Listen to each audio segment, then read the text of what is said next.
Ibu bapak, saudari-saudara yang terkasih, pada hari ini kita melaksanakan perayaan Ekaristi dalam Jumat pertama di bulan Maret ini. Apa yang bisa kita renungkan bersama?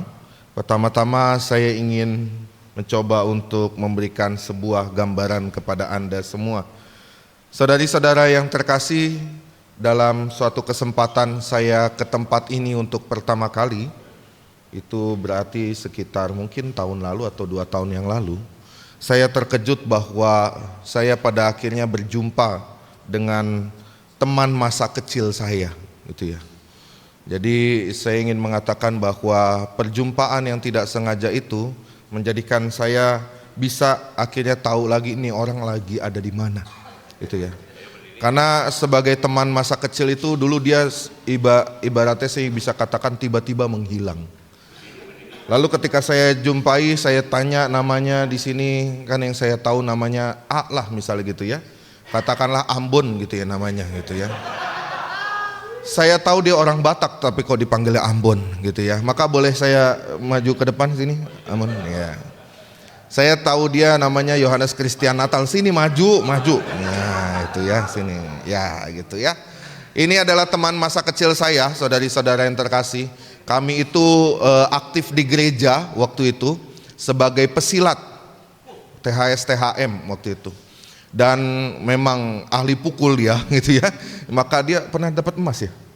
Oh, dapat emas 2 kali ya, latihan silat waktu itu. Dia di kejuaraan emas 2 kali. Kalau saya dapat harapan 2 kali gitu ya. Jadi bisa ketahuan saudari-saudara yang terkasih begitu ya.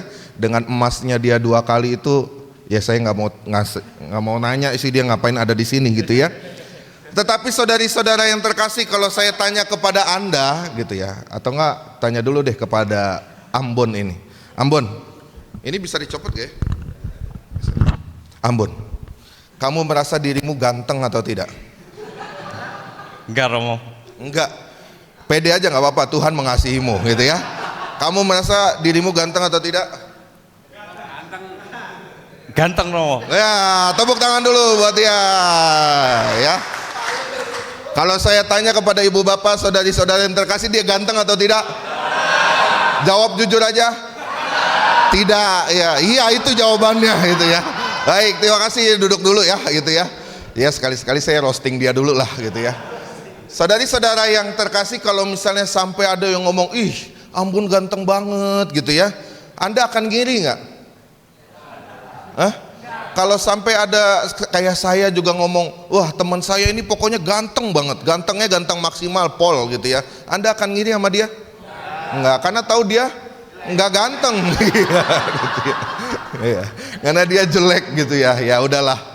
Tapi saudari-saudara yang terkasih, kadangkala saya ingin mengatakan bahwa ya ini contohnya memang sangat standar gitu ya, masalah ganteng atau tidak gitu ya, sekali lagi. Tapi nggak apa-apa, siapa tahu habis misa ini kamu dipanggil Mas Ganteng gitu ya. Tapi nggak tahu sama siapa. Yang pasti bukan sama ibu-ibu ini sih gitu ya. Tapi saudari-saudara yang terkasih, saya ingin memberikan contoh gitu ya. Kalau misalnya kita membayangkan aja ya, walaupun sulit dibayangkan gitu ya. Mas Ambon ini yang adalah Batak ini gitu ya, dia gantengnya maksimal. Maka akan ada orang yang ngomong misalnya, wah dia ganteng banget ya, iri deh, mukanya ganteng gitu ya. Misalnya gitu ya. Walaupun pada akhirnya kejadiannya Anda tidak pernah ngiri karena sama dia dengan mukanya dia yang ya biasa aja kan, so-so gitu ya. Tapi saudari-saudara yang terkasih, saya ingin mengatakan seringkali manusia tuh punya rasa iri hati dengan mudah. Tanpa sebab, tanpa apapun, tiba-tiba ya iri aja. Saya pernah membayangkan gitu ya, tadi dia sudah sharing, punya emas 2 hasil dari silat gitu ya. Kalau saya ingin katakan, saudari-saudara, waktu saya kecil itu, waktu saya SMP, SMA, ataupun SMP lah, sekitaran SMP, saya melihat rekan saya ini, Ambon ini, saya ingin mengatakan hebat sekali ya, dia bisa dapat emas. Sedangkan saya lomba sekali kalah, lomba sekali kalah. Padahal saya bisa mengatakan saya nggak jelek-jelek banget silatnya. Coba tanding sama saya sekarang, siapa yang berani pukul Romo gitu ya, gitu ya. Tapi yang ingin saya katakan adalah terkutuklah engkau gitu ya. Maka emang you berani sama saya gitu ya. Tapi saudari-saudara yang terkasih, saya pernah punya perasaan iri itu. wah hebatnya dia bisa emas gitu. Tapi kalau misalnya sampai sekarang, akhirnya hidupnya bukannya sekarang gitu ya, Natal, iri nggak kalau dengan kehidupan saya jadi Romo, kamu ada di sini? Iri. Saya hanya ingin mengatakan kadangkala saudari-saudara, dulu saya yang iri sama dia. Sekarang ibaratnya saya ingin mengatakan bukan dunia akhirnya kebalik, bukan. Tetapi saya ingin mengatakan gampang aja rasa iri itu. Tapi saya ingin bertanya, kalau kamu iri, kenapa dulu kamu nggak mau jadi Romo? Bukan panggilannya Romo, iya saya tahu gitu ya. Tapi saudari-saudara yang terkasih, sekali lagi, rasa iri hati itu bisa nemplok ke siapapun.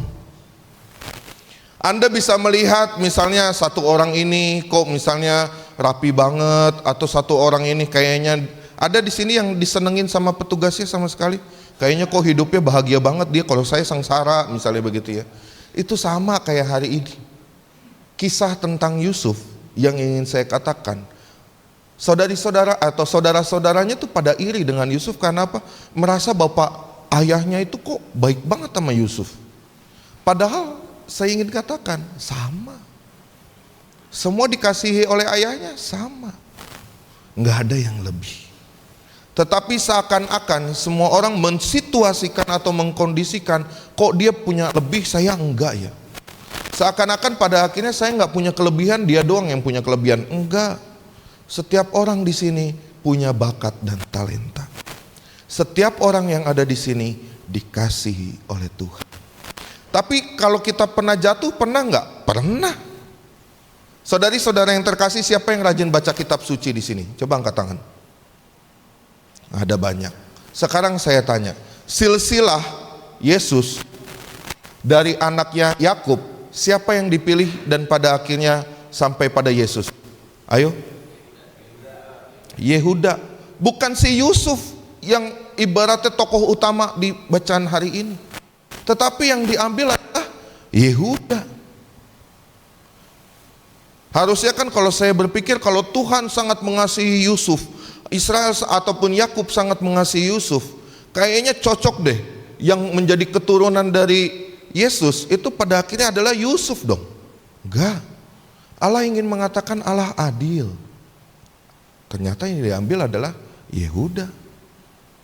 Maka saudari-saudara yang terkasih, saya ingin mengatakan Anda di sini bukan pada akhirnya mengatakan bahwa Romo, Tuhan benci banget ya sama saya. Enggak. Tuhan ingin berproses bersama dengan Anda untuk semakin mengatakan kepada Anda sungguh dicintai. Dalam sebuah media sosial saya mencoba untuk merenungkan, ada satu yang saya sangat senangi hari ini gitu ya. Ada seorang anak kecil dalam satu video itu mengatakan, saudari-saudara yang terkasih, hukum perintah Allah, 10 perintah Allah yang ada di dalam kitab suci, kiranya gunanya untuk apa? Apakah untuk membatasi setiap orang? Apakah dengan hukum itu orang-orang senantiasa ditakutkan? Kalau kamu melanggar ini berarti kamu akan dijatuhkan ke neraka. Ternyata, kata anak kecil itu, di dalam kitab suci ketika sebelum Tuhan mengatakan hukumnya, 10 perintah Allah itu ya, Tuhan itu terlebih dahulu mengatakan apa? Tuhan mengatakan, akulah Tuhan Allahmu yang membebaskanmu dari tanah Mesir. Maka sebelum Tuhan memberikan tentang peraturan itu, Tuhan terlebih dahulu mengatakan, akulah yang membebaskanmu, akulah yang mengasihimu. Maka saudari-saudara yang terkasih, saya ingin mengatakan, meskipun berat Anda ada di tempat ini, meskipun seringkali Anda mungkin juga punya perasaan iri kepada sesama Anda, tetapi ingatlah, Tuhan telah terlebih dahulu mengasihimu. Lalu kiranya apa perintah-perintah itu untuk apa sih Romo? Anak kecil itu mengatakan dengan jelas, perintah ini ingin mengajak bangsa Israel yang dibebaskan untuk senantiasa memiliki sebuah cara hidup baru. Saudari-saudara yang terkasih, rasanya sama. Anda mungkin merasa bahwa kenapa ya saya harus ada di tempat ini. Tuhan hanya ingin mengatakan, Tuhan membebaskan Anda, Tuhan ingin senantiasa membuat Anda punya hidup baru. Maka saudari-saudara yang terkasih, mari kita coba tanya dalam hati kita masing-masing.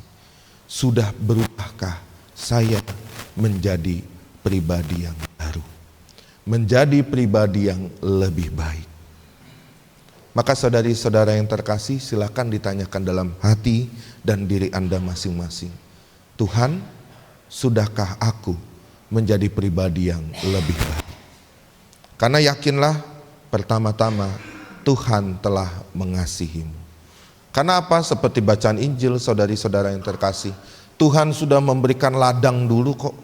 Tuhan sudah memberikan kesempatan dulu kok. Tapi yang kadang-kadang jeleknya adalah apa? Pekerjanya dengan iri hati jadinya melakukan perbuatan jelek. Tapi apakah Tuhan menyerah di situ? Enggak.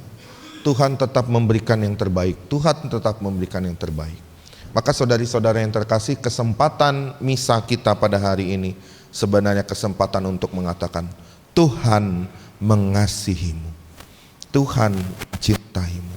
Maka sekarang pertanyaannya adalah, apakah kamu mau melakukan perbuatan yang baik dan hidupmu menjadi baru di tempat ini?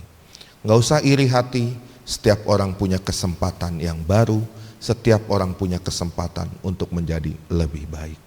Maka dari itu saudari-saudari yang terkasih, mari kita hening sejenak, kita resapkan sabda Tuhan.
Tuhan bersamamu.